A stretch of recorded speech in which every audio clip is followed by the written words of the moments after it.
आप सबको मेरा नमस्कार and hello to the foreign journalists. We'll speak in a language that you'll understand in just a bit. आप सबको मेरा नमस्कार। और कई बार ऐसा होता है कि कुछ किस्से, कुछ चीजें आप पढ़ते हैं तो लगता है कि ये पिक्चर का सीन चल रहा है, ये किसी घिनौनी गंदी पिक्चर का सीन चल रहा है, लेकिन फिर पता चलता है ये यथार्थ है।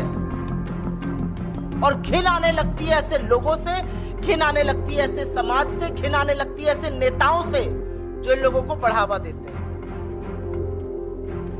ये पिक्चर गले में पटका डाले हुए भारतीय जनता पार्टी का, ये पिक्चर प्रज्वल रेवन्ना की है।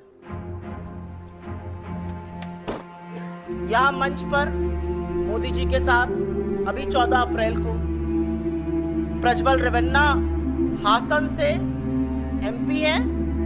ये देखिए मोदी जी के वृहद परिवार का हिस्सा है। ये पूर्व प्रधानमंत्री एचडी देवगौड़ा जी के पोते हैं, पौत्र हैं। मोदी का परिवार वाले वृहद परिवार का भी हिस्सा है। 14 अप्रैल की ये फोटो है। 14 अप्रैल बमुश्किल 2 हफ्ते पहले की। ये जेडीएस से सांसद हैं, हासन से बीजेपी और जेडीएस के साझा उम्मीदवार हैं। 2 हफ्ते पहले जब मोदी इनके साथ मंच साझा कर रहे थे मैसूरू में, तो इनकी खूब तारीफ करी थी, इनकी पीठ ठोकी थी और इनके लिए वोट मांगा था। 14 अप्रैल को, इसी महीने की 14 तारीख को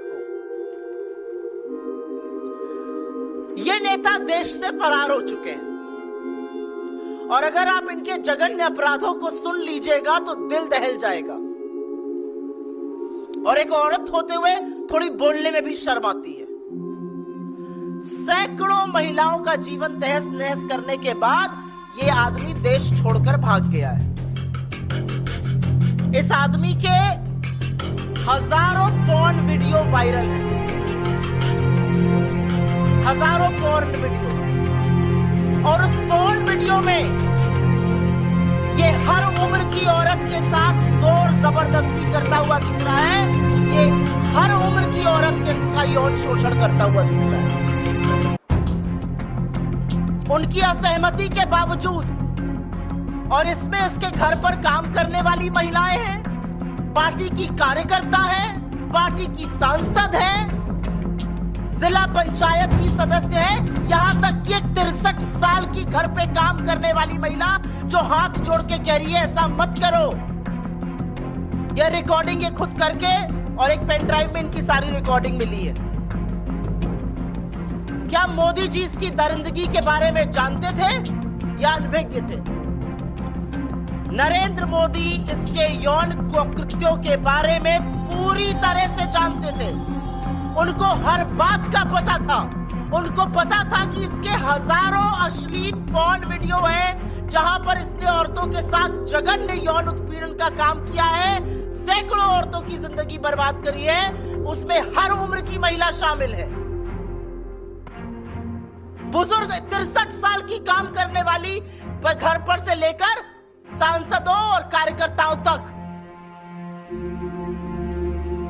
सब पता था नरेंद्र मोदी को। सब पता था 14 अप्रैल को जब वो मिल रहे थे, सब पता था जब उसको अपना साझा उम्मीदवार बना रहे थे। दिसंबर 2023 में बीजेपी के ही एक नेता देवराज गौड़ा ने बीजेपी के शीर्ष नेतृत्व को, नरेंद्र मोदी, अमित शाह और जेपी नड्डा को यह चिट्ठी लिखी, प्रदेश अध्यक्ष को चिट्ठी लिखी, और उन्होंने पेन ड्राइव के बारे में जानकारी दी, प्रज्वल रेवन्ना के यौन विचलन के बारे में जानकारी दी और कहा इस आदमी को उम्मीदवार मत बनाइएगा। दिसंबर 2023, 4 महीने पहले।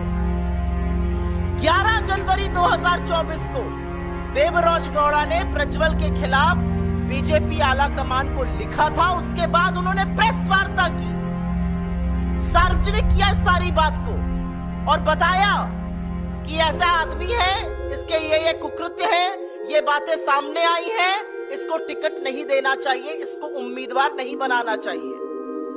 पहले लिखा और उसके बाद बीजेपी के आला कमान को सूचित किया, प्रेस वार्ता की। उसके बाद फरवरी और मार्च में फर्जी चाणक्य इस देश के गृह मंत्री अमित शाह कर्नाटक के दौरे पे जाते हैं, मैसूर पहुंचते हैं और तब पूर्व बीजेपी विधायक प्रीतम गौड़, पूर्व विधायक एटी रामास्वामी और कार्यकर्ताओं ने इस प्रज्वल रेवन्ना की उम्मीदवारी के खिलाफ उनको कहा ऐसे व्यक्ति को टिकट मत दीजिए, इसके यौन कृत्य के चर्चे बहुत फैले हुए हैं, इसने हर उम्र की औरत का शोषण किया है, इसके तमाम हजारों वीडियो पेन ड्राइव पर है, इसने सैकड़ों औरतों की जिंदगी तबाह करी है। मार्च तक अमित शाह से मिलकर बीजेपी के पूर्व विधायकों ने, उनके नेताओं ने मैसूरू में यह बात कही। तो अमित शाह और नरेंद्र मोदी सब कुछ जानते थे। वो जानते थे कि ये कैसे आदमी को उम्मीदवार बना रहे हैं, वो जानते थे ये कितना जघन्य अपराधी है, और उसके बाद भी उन्होंने हासन की सीट से उसको अपना उम्मीदवार बनाया। कर्नाटका की महिला आयोग ने इस मामले का स्वतः संज्ञान लिया। जैसे ही उनकी जानकारी में यह आया, उन्होंने एसपी को नोटिस जारी की और सीएम से इस भयावह घटना पर एसआईटी के गठन की मांग करी। अगले दिन एसआईटी गठित हुआ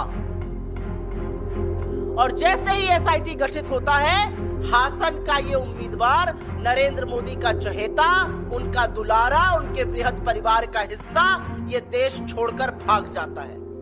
एसआईटी पूरी कोशिश कर रही है, एसआईटी हर संभव प्रयास कर रही है इसके प्रत्यार्पण का, कि भारत लाके इसकी जांच पूरी की जा सके।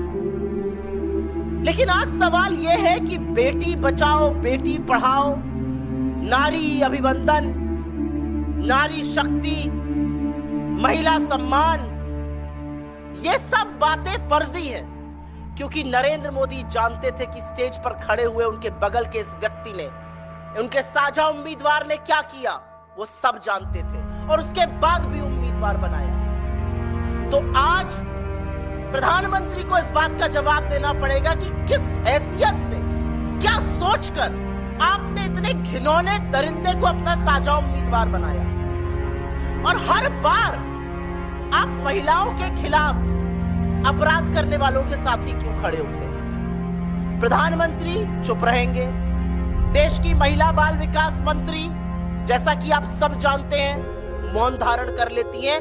महिला सुरक्षा, महिला अपराध का कोई भी मुद्दा हो, वो सिर्फ एक मुद्दे पर बोलती है और वो आप सब मुझसे बेहतर जानते हैं। और देश का महिला आयोग, रेखा शर्मा, जो चश्मा उतारेंगी नहीं, क्योंकि चश्मे से बीजेपी और घटक दल के कोई अपराध नजर नहीं आते, उनको तो मानो सांप सूंघ गया है।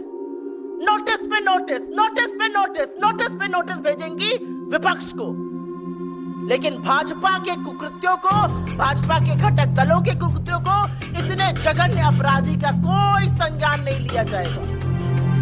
नील बटा सन्नाटा। तो अगर इस दरिंदे से घिन आती है, उससे ज्यादा घिन उन लोगों से आती है जो इसको संरक्षण देते हैं। लेकिन क्या ऐसा पहली बार हुआ?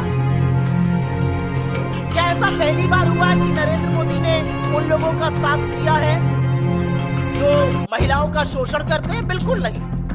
कुलदीप सिंह सेंगर की गिरफ्तारी तब हुई थी, जो दोषी पाए गए थे हत्या और बलात्कार के। गिरफ्तारी तब हुई थी जब इलाहाबाद हाई कोर्ट को बोलना पड़ा था, चिन्मयानंद पर कोर्ट को बोलना पड़ा था। सोनभद्र के विधायक राम दुलार गोंड, जो पॉक्सो में नाबालिग के रेप के दोषी पाए गए, उनको टिकट तब दिया था जब उनके ऊपर पॉक्सो का मुकदमा चल रहा था। चाहे वो उत्तराखंड की अंकिता भंडारी हो, चाहे वो गुजरात की बिल्किस बानो हो, और चाहे वो दिल्ली में बैठी हुई सबसे होनहार बेटियां हो जो यौन शोषण का आरोप लगाती हैं, उनको बूटों